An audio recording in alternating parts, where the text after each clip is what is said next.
Welcome to another mini episode on the Ambitious Bookkeeper podcast. I'm Serena Shoup, and today I'm going to be answering a question from our audience about handling business banking with potential clients or clients of yours. So if this is something that you've been wondering about how to handle, then stay tuned. You're listening to a bonus minisode on the Ambitious Bookkeeper podcast.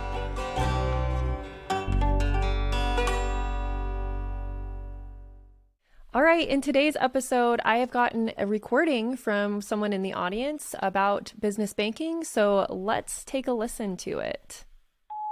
Hi, Serena. My name is Sarah. I love your podcast.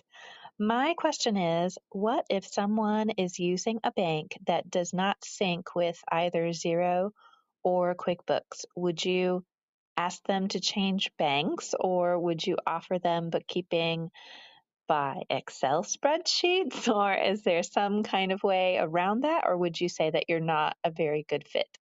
Thank you. All right, Sarah, thank you so much for sending this question in.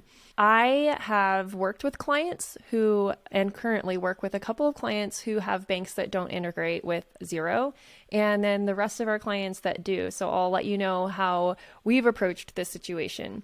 I don't necessarily turn away a client because their bank doesn't integrate unless they have a lot of transactions and aren't able to easily pull the information, export and import ourselves.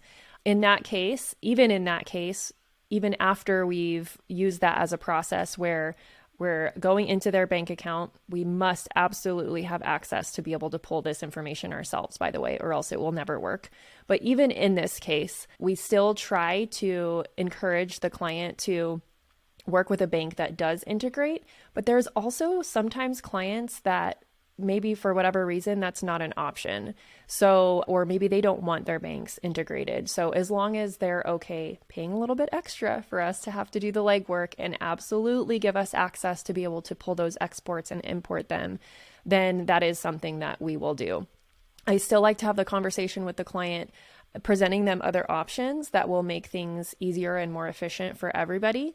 And that option for us is Relay, which we are going to be airing a podcast this week on an interview with Relay. So you can learn more about that and the partner program they have.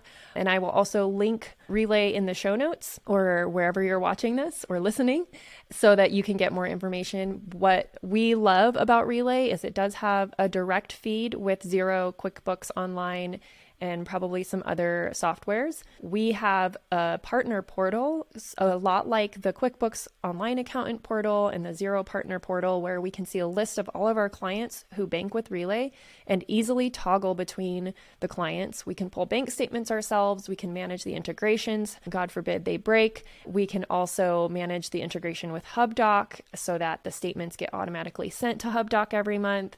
And we can research transactions and see how things were paid. For instance, at year end, when 1099 season rolls around and we are looking to see how certain vendors were paid, because if they're paid on a debit card or a credit card, we don't have to issue a 1099, but if they are paid via ACH or Zelle or something like that, we do have to issue a 1099. So Relay also makes it really easy to issue 1099s to anyone that you're ACHing through Relay, and you can ask for their W-9 through Relay before you even pay them. So it makes that whole process really efficient. It's free for clients and for us as a partner. You can have up to 20 different bank accounts. There's so many amazing things about that banking platform. You'll definitely have to tune into this episode this week to listen more about it, or click the link and discover for yourself. So I hope that was helpful, Sarah. I always offer Relay as a solution, but I do not require it of clients. But that's really up to you, how you want to run your business. If that is a deal breaker for you to work with a client where you have to go in and download statements and export and import into QuickBooks or Xero, I can understand that. So that's something that you definitely have to ask yourself and how you want to handle that going forward, or if you're okay logging in and grabbing that information for yourself and importing it like the olden days. All right, that's it for this week. If you enjoy these little mini episodes, I encourage you to head over to speakpipe.com/ambitiousbookkeeper to record your own question and have it aired right here and answered on the podcast. All right, we'll talk to you next week. Thank you to everyone who helps make this podcast possible. Content and interviews are produced by me, Serena Shu. Our intro and outro music is written and performed by my brother, Ian Gilliam.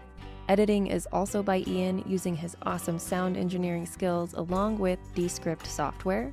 Hosting and publishing is by Buzzsprout, and you can check out the show notes for links to all of these amazing resources and resources mentioned in the episode. Be ambitious.